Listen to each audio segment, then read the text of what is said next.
നമസ്കാരം, ഭാരത് ലൈവിലേക്ക് സ്വാഗതം. നമസ്കാരം. പണ്ട് ബ്രിട്ടീഷുകാർ ഭാരതം വിട്ടപ്പോൾ ഇന്ത്യ ഏതാണ്ടൊക്കെ ഇന്ന് രണ്ടായി വിഭജിച്ചിട്ടാണ് അവർ പോയത്. അതിനപ്പുറം ഇന്ത്യയുടെ വിലപ്പെട്ട ചില വസ്തുവകകൾ, അമൂല്യമായ ചില ഇന്ത്യയുടെ ആത്മാവിനെ തന്നെ മോഷ്ടിച്ച് അവരുടെ നാട്ടിൽ കൊണ്ടുവച്ചു. അതുകൊണ്ട് തന്നെയാണ് അവരുടെ തുടർന്ന് വന്ന സർക്കാരുകളും ഗതി പിടിക്കാതെ പല സർക്കാരുകളും കാലാവധി തികയ്ക്കാതെ രാജിവെക്കേണ്ടി വന്നു, നിലംപതിച്ചു. അങ്ങനെ UK-ലാകെ ഒരു അരക്ഷിതാവസ്ഥയാണ്.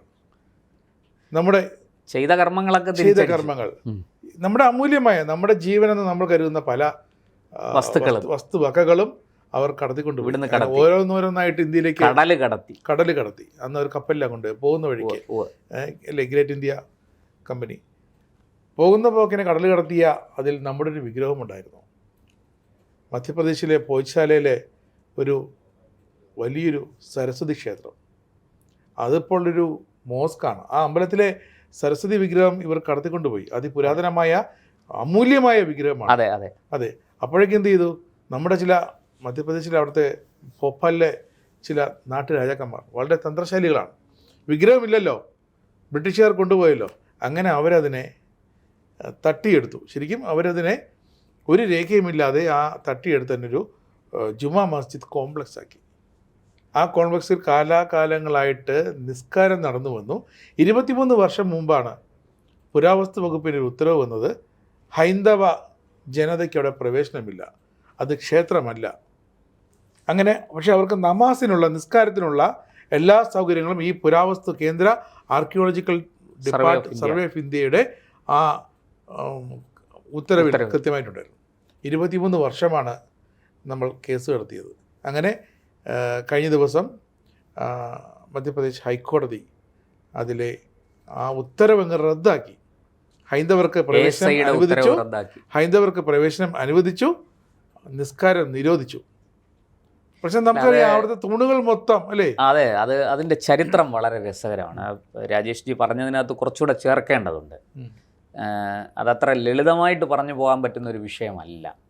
കാരണം നമുക്കറിയാം ഉത്തരേന്ത്യയിൽ ഈ പറഞ്ഞതുപോലെ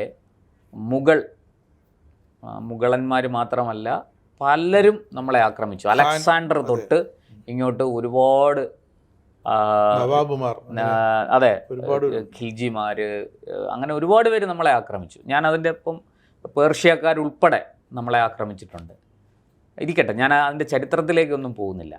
ഈ ആക്രമണകാരികൾ അവർ ചെയ്തത് എന്താണെന്ന് വെച്ചാൽ, ഒരു ജനതയെ കീഴടക്കാൻ ഏറ്റവും എളുപ്പം അവർ വിശ്വസിക്കുന്ന, അവർ ആരാധിക്കുന്ന ആ ദേവസങ്കല്പത്തെ അല്ലെങ്കിൽ ദേവതാ സങ്കല്പത്തെ നശിപ്പിക്കുക, അതിനെ പിടിച്ചെടുക്കുക, അങ്ങനെ ആ ജനവിഭാഗത്തിൻ്റെ ആത്മവിശ്വാസം തകർക്കുക, അവരെ അസംഘടിതരാക്കി അവരെ അടിമകളാക്കുക. ഇത്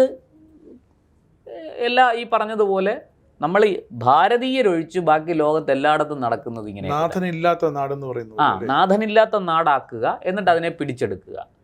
അപ്പോൾ ഇത് നമ്മുടെ പൂർവികർ ഇത്തരത്തിൽ പോയി ആരെയും ആക്രമിച്ച് ഏതെങ്കിലും ഒരു നാട് നശിപ്പിച്ച് അവരുടെ ആരാധ്യ ദേവതയെ നശിപ്പിച്ച് അവരുടെ ആരാധനാലയം തകർത്ത് അവരെ ആത്മവിശ്വാസമില്ലാത്തവരാക്കി മാറ്റി അവരെ അടിമകളാക്കുന്ന ഒരു രീതി നമുക്കില്ല.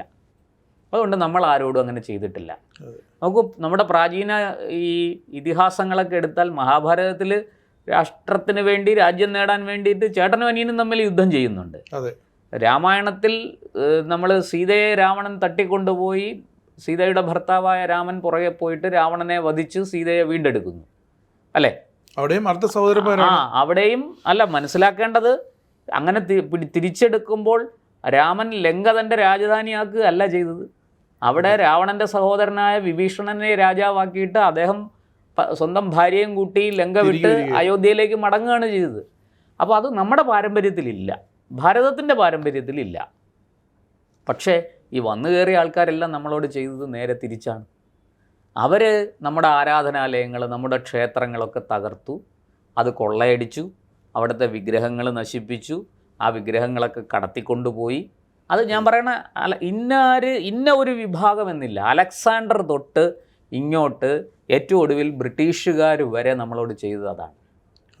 അപ്പോൾ അങ്ങനെ തകർക്കപ്പെട്ട ഒരു ക്ഷേത്രമാണ് ഈ ഭോപ്പാലിനടുത്തുള്ള ധർ, മധ്യപ്രദേശിലെ ധർ ജില്ലയിലുള്ള ഭോജ്ശാല. ഈ ഭോജ്ശാല 2003 തൊട്ട് ഒരു വലിയ വിവാദ കേന്ദ്രമാണ്.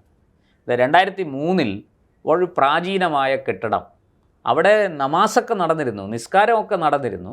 അപ്പോൾ അവിടെ പണ്ട് തൊട്ടേ അത് ഹിന്ദുക്കളും മുസ്ലിങ്ങളും അവകാശവാദം പറഞ്ഞ് ഹിന്ദുക്കളത് ഞങ്ങളുടെ ക്ഷേത്രമാണെന്നും മുസ്ലിങ്ങളല്ല ഇത് ഞങ്ങളുടെ പള്ളിയാണെന്നും ഒക്കെ പറഞ്ഞ് അവകാശവാദം ഉന്നയിച്ചുകൊണ്ടിരിക്കുകയായിരുന്നു. 2003 അത് ASI, archaeological survey of India, പുരാവസ്തു വകുപ്പ് ഇതിനെ ഏറ്റെടുത്തിട്ട് ഇത് ഒരു മുസ്ലിം ആരാധനാലയമാണെന്നും ഇവിടെ നമാസ് ചെയ്യാനുള്ള അനുവാദം വിശ്വാസികൾക്ക് കൊടുത്തു എന്നും പറഞ്ഞൊക്കെ അവർ ഉത്തരവിറക്കി. എന്ന് മാത്രമല്ല, ഹിന്ദു ക്ഷേത്രമല്ല, ഹിന്ദുക്കൾക്ക് ഇവിടെ ആരാധന നടത്താനുള്ള അനുവാദമില്ല എന്നും വ്യക്തമാക്കുന്നുണ്ട്. ഇതിനെതിരെയാണ് ഹിന്ദു സംഘടനകൾ കേസിന് പോയത്. നിരവധി ഹിന്ദു സംഘടനകൾ ഒത്തുചേർന്ന് അവരൊരു പ്രത്യേക ഫോറമൊക്കെ ഉണ്ടാക്കി കേസിന് പോയി. വഴക്കിനും ബഹളത്തിനും ഒന്നും പോയില്ല, അവർ പകരം കേസ് നടത്തി, നിയമപരമായ മാർഗങ്ങളിൽ കൂടെ കേസ് നടത്തി. അപ്പോൾ ആ കേസിൽ മധ്യപ്രദേശ് ഹൈക്കോടതി ഇപ്പോൾ കണ്ടെത്തിയിരിക്കുന്ന അതിൻ്റെ വിധി പുറത്തു വന്നിട്ടുണ്ട്. ആ കോടതിയുടെ വിധിയിൽ പറഞ്ഞിരിക്കുന്ന പ്രധാനപ്പെട്ട കാര്യങ്ങൾ, നിരീക്ഷണങ്ങൾ ഞാൻ പറയാം. ഇത് ഒരു മുസ്ലിം ദേവാലയമല്ല. അവിടെ നിന്ന് കിട്ടിയ വിവരങ്ങൾ, വസ്തുക്കളൊക്കെ വിശകലനം ചെയ്തപ്പോൾ അതൊരു പ്രാചീന ഹിന്ദു ക്ഷേത്രമാണ് എന്ന് മനസ്സിലായി. സരസ്വതിയാണ് അവിടുത്തെ പ്രതിഷ്ഠ. ഈ സരസ്വതിയുടെ വിഗ്രഹം ബ്രിട്ടീഷുകാർ ഇവിടുന്ന് കടൽ കടത്തി. ഇത് ബ്രിട്ടീഷുകാരിൽ നിന്ന് കണ്ടെടുത്ത് തിരികെ കൊണ്ടുവന്ന് പ്രതിഷ്ഠിക്കേണ്ടതാണ്. കേന്ദ്ര സർക്കാരിനോട് അത് പരിഗണിക്കണം എന്ന വിധിയിൽ പറയുന്നുണ്ട്. എന്ന് മാത്രമല്ല, കോടതി പറഞ്ഞു ഇത് ഒരു മുസ്ലിം ദേവാലയമല്ല എന്നത് മാത്രമല്ല, ഇതൊരു ഹിന്ദു ക്ഷേത്രം കൂടിയാണ് എന്ന്. അതിൻ്റെ തൂണുകൾ, ആ തൂണുകളിലെ കൊത്തുപണികൾ നമുക്കറിയാം. ഇപ്പോൾ ക്ഷേത്രത്തിലൊക്കെ ചെന്നാൽ ദ്വാരപാലക വിഗ്രഹങ്ങൾ കാണും, സാലഭഞ്ജികകളുടെ വിഗ്രഹങ്ങൾ കാണും, അല്ലേ, പ്രതിമകൾ കാണും. അതുപോലെ തന്നെ വ്യാളി നിർമ്മിതിയാണ്, ക്ഷേത്രവുമായി ബന്ധപ്പെട്ട നിർമ്മിതിയാണ്. അപ്പോൾ ഇതെല്ലാം ഇവിടെ ഉണ്ട്. പിന്നെ ഇതെങ്ങനെ മുസ്ലിം ദേവാലയമാണെന്ന് പറയാൻ കഴിയും, മുസ്ലിം പള്ളിയാണെന്ന് പറയാൻ കഴിയും? അപ്പോൾ അത് തെളിവുകളുടെ അടിസ്ഥാനത്തിൽ സാധിക്കില്ല. കോടതിക്ക് തെളിവുകളാണ് പ്രധാനം. കോടതി വളരെ കൃത്യമായിട്ട് അതിൻ്റെ, ഇപ്പോൾ നമുക്ക് നമ്മുടെ ദൃശ്യ അച്ചടി മാധ്യമങ്ങളിലൊക്കെ അതിൻ്റെ ചിത്രങ്ങളൊക്കെ വന്നിട്ടുണ്ട്. ഒരു ക്ഷേത്രത്തിൻ്റെ ഘടനയെ സൂചിപ്പിക്കുന്ന തരത്തിലാണ് നമുക്കത് മനസ്സിലാകുന്നത്. ഒറ്റ നോട്ടത്തിൽ തന്നെ അത് മനസ്സിലാകും. ഞാൻ വിശദമായിട്ട് വരാം അതിലേക്ക്. അപ്പോൾ കോടതി പറഞ്ഞത് ഇത് കണ്ടിട്ട് മനസ്സിലാകുന്നില്ല ഇതൊരു ക്ഷേത്രത്തിൻ്റേതാണെന്ന്. വളരെ വ്യക്തമാണ് കോടതിയുടെ വാക്കുകൾ. അപ്പോൾ അത് തിരിച്ച് അതുകൊണ്ട് തന്നെ ഈ ഒരു ഹൈന്ദവ ആരാധനാലയമാക്കി അതിനെ നിലനിർത്തണം. പക്ഷേ ഇത് കുറേ കാലം മുസ്ലിങ്ങൾ അവിടെ നമാസ് നടത്തുകയും ആചരിക്കുകയൊക്കെ ചെയ്തുകൊണ്ട് മുസ്ലിങ്ങൾക്ക്, അതായത് വിശ്വാസികൾക്ക്, മധ്യപ്രദേശ് സർക്കാരിനെ സമീപിക്കാം. ഞങ്ങളിങ്ങനെ ഇവിടെ ആരാധന നടത്തിയിരുന്നതാണ്, കുറേ കാലം ഇത് ഞങ്ങൾ ഉപയോഗിച്ചിരുന്നു, ആരാധനയ്ക്ക് ഉപയോഗിച്ചിരുന്നു, ഞങ്ങൾ നിസ്കരിക്കാൻ ഉപയോഗിച്ചിരുന്നു, അതുകൊണ്ട് ഞങ്ങളിതിപ്പോൾ വിട്ടുകൊടുക്കാം, പക്ഷെ ഞങ്ങൾക്ക് പകരം ഒരു പള്ളി നിർമ്മിക്കാനുള്ള സ്ഥലം നൽകണം. ഒരു ന്യായമായ കാര്യമാണ് കോടതി പറഞ്ഞത്. ശരി, അത് മധ്യപ്രദേശ് സർക്കാരുമായിട്ട് നിങ്ങൾ നിവേദനം കൊടുത്ത് വേണ്ട രീതിയിൽ ചെയ്തു കൊള്ളുക, അതിന് നിങ്ങൾക്ക് അവകാശമുണ്ട്. പക്ഷേ ഇതൊരു ക്ഷേത്രമാണ്. ഇവിടുന്ന് കടത്തിക്കൊണ്ടുപോയ വിഗ്രഹം അത് ലണ്ടനിലേക്കാണ് കൊണ്ടുപോയത്, UK കൊണ്ടുപോയത്. അവിടെ നിന്ന് അത് കേന്ദ്ര സർക്കാർ ഇടപെട്ട് അത് തിരിച്ചു കൊണ്ടുവന്ന് ഇവിടെ പ്രതിഷ്ഠിച്ച് ആരാധന നടത്തണം, കോടതി പറഞ്ഞിരിക്കുന്നു. ഇനി കോടതി ഇങ്ങനെ പറയാനുണ്ടായ സാഹചര്യം കൂടി നമ്മൾ മനസ്സിലാക്കണം. ഇത് വെറുതെ 23 വർഷമെടുത്തു ഇതിൻ്റെ വിധി പറയാൻ, 1-2 അല്ല, 23 വർഷം. അപ്പോൾ കോടതി അവിടെ പറഞ്ഞത് എന്താണ്, എന്തുകൊണ്ട് കോടതിക്ക് ഇങ്ങനെ പറയേണ്ടി വന്നു എന്ന് ചോദിച്ചാൽ, ആ മൊത്തം സ്ട്രക്ചർ, ആ കെട്ടിടം എന്ന് തന്നെ നമുക്ക് പറയാം, അതിൻ്റെ മൊത്തത്തിലുള്ള ഇത് വിശകലനം ചെയ്യുമ്പോൾ അതൊരു ക്ഷേത്രത്തിൻ്റേതാണ്, അതിൻ്റെ ഘടന. എന്നാൽ നമുക്കറിയാം ക്ഷേത്രങ്ങളിൽ ചെന്ന എങ്ങനെയാണ്. ക്ഷേത്രങ്ങൾ, പഴയ പ്രാചീന ക്ഷേത്രങ്ങൾ, അത് ഗുഹാക്ഷേത്രങ്ങളാകട്ടെ അല്ലാതെയുള്ള നിർമ്മിതികളാകട്ടെ, ക്ഷേത്രങ്ങളിൽ എന്തൊക്കെ കൊടിമരം ഉണ്ടാവും, ബലിക്കൽപ്പുര ഉണ്ടാകും, അതിനൊരു ശ്രീകോവിൽ കാണും, നമസ്കാര മണ്ഡപം കാണും, അല്ലേ, ഇങ്ങനെയൊക്കെയുള്ള വട്ടത്തിലോ ചതുരത്തിലോ ഉള്ള ശ്രീകോവിലുകൾ. അപ്പോൾ ഇതൊക്കെ വളരെ പ്രാചീന 2000, 3000 കൊല്ലം വർഷത്തെ പഴക്കമുള്ള നിർമ്മിതികളായിരിക്കും. പിന്നെ ഇതിൻ്റെ ഈ പറഞ്ഞതുപോലെ ഉപദേവന്മാർ, ഉപദേവതകൾ, അങ്ങനെ അതിനകത്തുള്ള ശില്പങ്ങൾ, ഈ നാലമ്പലം, ഇങ്ങനെ ഒട്ടനവധി. അതിൽ തന്നെ ഈ വിഗ്രഹത്തിന് നിവേദ്യം കൊടുക്കാൻ വേണ്ടിയിട്ട് പാചകം ചെയ്യാനുള്ള തിടപ്പള്ളി, നമ്മൾ മലയാളത്തിൽ തിടപ്പള്ളി എന്ന് പറയും, മറ്റേവർ പറയുന്നത് രസോയി ഘർ എന്നാണ് പറയുന്നത്, അടുക്കള എന്ന അർത്ഥത്തിൽ. അങ്ങനെയൊക്കെയുള്ള ഇത് ഉൾപ്പെടെ കൃത്യമായിട്ട് മനസ്സിലാക്കിയിട്ടാണ്, അല്ലെങ്കിൽ അതിൻ്റെ തെളിവുകൾ ലഭിച്ചിട്ടാണ് കോടതി പറഞ്ഞത് ഇത് ക്ഷേത്രമാണ്. ഭോജശാല എന്ന് പറയുന്ന, ഇതിന് ഭോജരാജാവിൻ്റെ കാലവുമായിട്ടൊക്കെ ബന്ധമുണ്ടെന്ന് പറയുന്നു. അതിൻ്റെ ചരിത്രത്തിൻ്റെ ആഴങ്ങളിലേക്ക് പോയി അതിനെക്കുറിച്ച് കൂടുതൽ വിശകലനം നടത്തിയിട്ടായിരിക്കുമല്ലോ കോടതി ഈ പറഞ്ഞത്. അത് കൃത്യമായിട്ട് കോടതി ഒരു ടീമിനെ നിയോഗിച്ച്, അവർ പുരാവസ്തു വിദഗ്ധർ അത് പഠിച്ച് വളരെ ആഴത്തിൽ പഠിച്ചാണ് അതിൻ്റെ റിപ്പോർട്ട് കൊടുത്തിരിക്കുന്നത്. അപ്പോൾ ആ റിപ്പോർട്ടിൻ്റെ അടിസ്ഥാനത്തിൽ കോടതി ചോദിക്കുകയാണ്, ഈ ASI ഇതിനെ എങ്ങനെയാണ് ഒരു പള്ളിയാക്കി മാറ്റിയത്? ഇത് പള്ളിയാണെന്ന് പറയാനുണ്ടായ കാരണം എന്താണ്? 2003 എന്തിനാണ് ഇങ്ങനൊരു ഉത്തരവ്? ഹിന്ദുക്കൾക്ക് അവിടെ പ്രവേശനം നിഷേധിച്ചുകൊണ്ടുള്ള ഉത്തരവ്, മുസ്ലിങ്ങൾക്ക് അവിടെ നമാസ് ചെയ്യാനുള്ള ഉത്തരവ്, അനുവദിച്ചുകൊണ്ടുള്ള ഉത്തരവ്, ഇത് എന്തിൻ്റെ അടിസ്ഥാനത്തിൽ കൊടുത്തു എന്നാണ് കോടതി ചോദിക്കുന്നത്. തീർച്ചയായിട്ടും കോടതിയുടെ ചോദ്യം വളരെ പ്രസക്തമാണ്. അപ്പോൾ ഇതിനകത്ത് മറ്റൊരു പ്രത്യേകത കൂടെ ഞാൻ കാണുന്നുണ്ട്. അയോധ്യ വിധി കോടതി ഇവിടെ മാതൃകയാക്കിയിട്ടുണ്ട്. അതായത് അയോധ്യയിൽ എങ്ങനെയൊക്കെയാണ് അത് ശ്രീരാമൻ്റെ ജന്മസ്ഥലമാണ് എന്ന് കണ്ടെത്താൻ കോടതിയെ സഹായിച്ചത്, അതിൻ്റെ തെളിവുകൾ. അവിടെ ഒരു ശ്രീരാമൻ്റെ ജന്മസ്ഥലത്ത് ഒരു ക്ഷേത്രമുണ്ടായിരുന്നു, ആ ക്ഷേത്രം ഹിന്ദുക്കൾ ആരാധിച്ചിരുന്നതാണ് എന്ന് കോടതി നിർണ്ണയിക്കുമല്ലോ. ആ നിർണ്ണയത്തിലേക്ക് എങ്ങനെ എത്തി, അതിനെന്തൊക്കെ തെളിവുകളാണ് കോടതിയുടെ മുന്നിലെത്തിയത്, അതിൻ്റെ ആ തെളിവുകളുടെ സത്യാസത്യത്തെക്കുറിച്ച് കോടതി എങ്ങനെയാണ് വിലയിരുത്തിയത്, ഇതൊക്കെ അയോധ്യ കേസിൽ എങ്ങനെയാണോ സുപ്രീം കോടതി മാനദണ്ഡമാക്കിയത് അതേ മാതൃക ഇവിടെ ഹൈക്കോടതിയും പിന്തുടർന്നു. ഇപ്പോഴും ഗ്യാൻബാബിയും ശ്രീകൃഷ്ണന്റെ അത് മറ്റൊരു വിഷയമാണ്. കാരണം നമുക്കറിയാം, കാശി, മധുര തുടങ്ങിയ സ്ഥലത്തെ മഹാക്ഷേത്രങ്ങൾ മുഗൾ ആക്രമണകാലത്തും മറ്റുമൊക്കെ നശിപ്പിക്കപ്പെടുകയും അത് ആ ക്ഷേത്രാവശിഷ്ടങ്ങൾ കൊണ്ട് തന്നെ അവിടെ പള്ളി നിർമ്മിക്കുകയും ഒക്കെ ചെയ്തത് നമുക്കറിയാം. അതിൻ്റെ പുറത്ത് ഇപ്പോൾ വലിയ ഡിസ്പ്യൂട്ടുകൾ, കേസുകളൊക്കെ നടന്നുകൊണ്ടിരിക്കുകയാണ്. പക്ഷെ അത് അയോധ്യ പോലൊരു വലിയ പ്രക്ഷോഭമായി മാറിയിട്ടില്ല. പകരം അതൊരു സിവിൽ തർക്കമായിട്ട് കോടതികളിലെത്തി കേസുകൾ നടക്കുന്നു. ആ കേസിൻ്റെ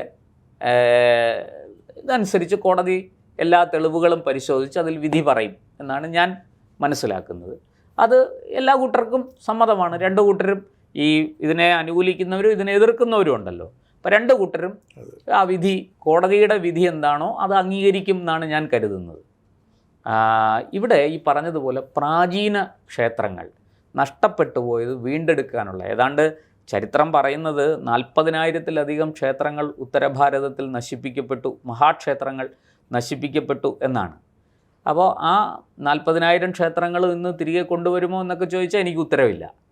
അതൊക്കെ അത്ര എളുപ്പമല്ല, അസാധ്യമാണ്. പക്ഷേ ഇതിൽ പ്രധാനപ്പെട്ട ക്ഷേത്രങ്ങളെങ്കിലും തിരിച്ചു കൊണ്ടുവരും എന്നാണ് ഞാൻ കരുതുന്നത്. ഇപ്പോൾ UP തന്നെ അത്തരത്തിലുള്ള പല പ്രധാനപ്പെട്ട ക്ഷേത്രങ്ങളുമുണ്ട്. അവ തിരിച്ചു കൊണ്ടുവരാനുള്ള നടപടികൾ നടക്കുന്നുണ്ട്. അതിൻ്റെ ഈ സിവിൽ, നമ്മളീ പറയുന്ന ഭൂമി സംബന്ധമായ വ്യവഹാരങ്ങൾ, അക്കാര്യത്തിൽ തർക്കങ്ങൾ, അതിലൊക്കെ ഒരു തീരുമാനമുണ്ടാകും. വൈകാതെ അതിലെല്ലാം ഒന്നുകിൽ അത് ക്ഷേത്രമാകും, അല്ലെങ്കിൽ അത് പള്ളിയായിട്ട് തുടരും. അതെന്താണെന്ന് വെച്ചാൽ അത് തെളിവുകളുടെ അടിസ്ഥാനത്തിൽ കോടതി തീരുമാനിക്കട്ടെ. കോടതിയാണ് അവിടെ അവസാന വാക്ക്. ഇവിടെ ഇപ്പോൾ ഭോജശാലയുടെ കാര്യത്തിൽ വളരെ കൃത്യമായിട്ട് കോടതി വിധി പറഞ്ഞിരിക്കുന്നു. ഇനി ഇതിന്മേൽ ആരെങ്കിലും സുപ്രീം കോടതിയിലേക്ക് അപ്പീൽ പോകുമോ എന്ന് ചോദിച്ചാൽ എനിക്കറിയില്ല. അപ്പീൽ പോകാനുള്ള സാധ്യതയുണ്ട്, പോകാതെ ഇരിക്കാം. പക്ഷെ ഒരു കാര്യം വ്യക്തമാണ്, 23 വർഷത്തെ നിയമ പോരാട്ടത്തിനൊടുവിൽ ലഭിച്ച തെളിവുകളുടെ അടിസ്ഥാനത്തിൽ തന്നെയാണ് കോടതി അതിനെ ഒരു ക്ഷേത്രമാണ്, അവിടെ ഹിന്ദുക്കൾ ആരാധിച്ചിരുന്ന ഒരു ക്ഷേത്രമാണ്, അത് സരസ്വതി ദേവിയുടെ ക്ഷേത്രമാണ് എന്ന നിർണയം, അല്ലെങ്കിൽ അങ്ങനെ ഒരു നിഗമനത്തിൽ. അത് മാത്രമല്ല, വിഗ്രഹം തിരികെ കൊണ്ടുവന്ന് പ്രതിഷ്ഠിക്കണമെന്ന് കേന്ദ്ര സർക്കാരിനോട് അത് പരിഗണിക്കണമെന്ന് പറഞ്ഞിരിക്കുകയാണ്. അതൊരു ചെറിയ കാര്യമല്ല. വ്യക്തമായിട്ട് വിഗ്രഹം UK-യിലേക്കാണ് കടത്തിയിരിക്കുന്നത് എന്നുള്ളതിന്റെ തെളിവ് കൃത്യമായിട്ട് കോടതിയുടെ മുന്നിൽ എത്തിയിരിക്കുന്നു. അല്ലെങ്കിൽ കോടതി അത് പറയില്ലല്ലോ. അപ്പോൾ ഭോജശാലയുടെ കാര്യത്തിൽ ഈ പറഞ്ഞതുപോലെ അതൊരു പ്രാചീന ക്ഷേത്രമാണെന്നും സരസ്വതി ക്ഷേത്രമാണെന്നും അവിടെ നിന്നുള്ള ആ നിർമ്മിതികളിലെ തെളിവുകൾ പരിശോധിച്ചിട്ട് കോടതി പറഞ്ഞിരിക്കുകയാണ്. ഇനി ഇത് ഈ ഭോജശാലയുടെ തർക്കം സത്യത്തിൽ നമ്മുടെ നാട്ടിൽ ഇങ്ങനെ ഇപ്പോൾ കോടതി വിധി പറഞ്ഞത് കൊണ്ടാണ് നമ്മൾ പോലും അറിഞ്ഞത് ഇങ്ങനൊരു സംഭവം ഉണ്ടെന്ന്. അല്ലാതെ എല്ലാവർക്കും ഇത് അറിയില്ല. പക്ഷേ വളരെ സമാധാനപരമായി വളരെ രമ്യമായിട്ട് ഒരു കോടതി വിധിയിലൂടെ അത് പരിഹരിക്കപ്പെട്ടു. കാരണം കോടതി വളരെ കൃത്യമായിട്ട് ന്യായാന്യായങ്ങളെല്ലാം പരിശോധിച്ച് സത്യാസത്യം കൃത്യമായിട്ട് വേർതിരിച്ച് ലഭിച്ച തെളിവുകളുടെ അടിസ്ഥാനത്തിൽ കോടതി നിയോഗിച്ച സംഘം, അത് പുരാവസ്തു വകുപ്പ് മാത്രമല്ല മറ്റു പല വിദഗ്ധരും അതിനകത്തുണ്ട്, അവർ കൊടുത്ത റിപ്പോർട്ട്, ആ റിപ്പോർട്ട് മുന്നിൽ വെച്ചുകൊണ്ട് കൃത്യമായിട്ട് പരാതിക്കാർക്കും എതിർകക്ഷികൾക്കും പറയാനുള്ള വാദങ്ങളെല്ലാം കേട്ട് കോടതി സത്യം എന്താണെന്ന് കണ്ടെത്തി അത് വിധിയിലൂടെ പുറത്ത് അറിയിച്ചിരിക്കുന്നു. ഇനിയിപ്പോൾ ഈ പറഞ്ഞതുപോലെ മറ്റ് ചില ഡിസ്പ്യൂട്ടുകൾ കൂടെ ഉണ്ട്. ഇപ്പോൾ കാശി, മധുര, അതും ഭാവിയിൽ രമ്യമായി പരിഹരിക്കപ്പെടും എന്ന് നമുക്ക് ആഗ്രഹിക്കാം. അങ്ങനെ വരട്ടെ എന്ന് നമുക്ക് പ്രാർത്ഥിക്കാം. പക്ഷെ ഒരു കാര്യം സത്യമാണ്, ഈ പുരാതന കാലത്ത് നശിപ്പിക്കപ്പെട്ട നിരവധി ആരാധനാലയങ്ങൾ, ക്ഷേത്രങ്ങൾ ഒക്കെ നമുക്കുണ്ട്. അതിൻ്റെ ഒരു എന്താ പറയുക, പുനഃസ്ഥാപനം, അതിൻ്റെ ജീർണോദ്ധാരണം ഒക്കെ രാജ്യത്ത് നടക്കാൻ ആരംഭിച്ചിരിക്കുന്നു. പുനഃപ്രതിഷ്ഠ ഒക്കെ സംഭവിക്കും. അത് പറയുന്നത് പോലെ ജനങ്ങൾ തമ്മിൽ, വിവിധ മതവിഭാഗങ്ങൾ തമ്മിൽ ഒരു തർക്കമുണ്ടെങ്കിൽ ആ തർക്കം നിയമത്തിൻ്റെ മുന്നിലെത്തിച്ച് നിയമപരമായ പരിഹാരം അതിന് നേടണം. അല്ലാതെ ഇതിൻ്റെ പേരിൽ വഴക്കും വക്കാണവും ഒന്നും ഉണ്ടാക്കുകയല്ല വേണ്ടത്. ഭോജശാല അതിനൊരു നല്ല മാതൃകയാണ്. നമ്മൾ ആ മാതൃക രാജ്യത്തെമ്പാടും പിന്തുടരാൻ, എല്ലാവർക്കും പിന്തുടരാൻ സാധിക്കുന്നൊരു മാതൃകയാണ്. അതുകൊണ്ട് തന്നെ കാശിയുടെയും മധുരയുടെയും ഒക്കെ കാര്യത്തിൽ അങ്ങനെ ചില നീക്കുപോക്കുകൾ സംഭവിക്കുമെന്ന് നമുക്ക് കരുതാം. നന്ദി.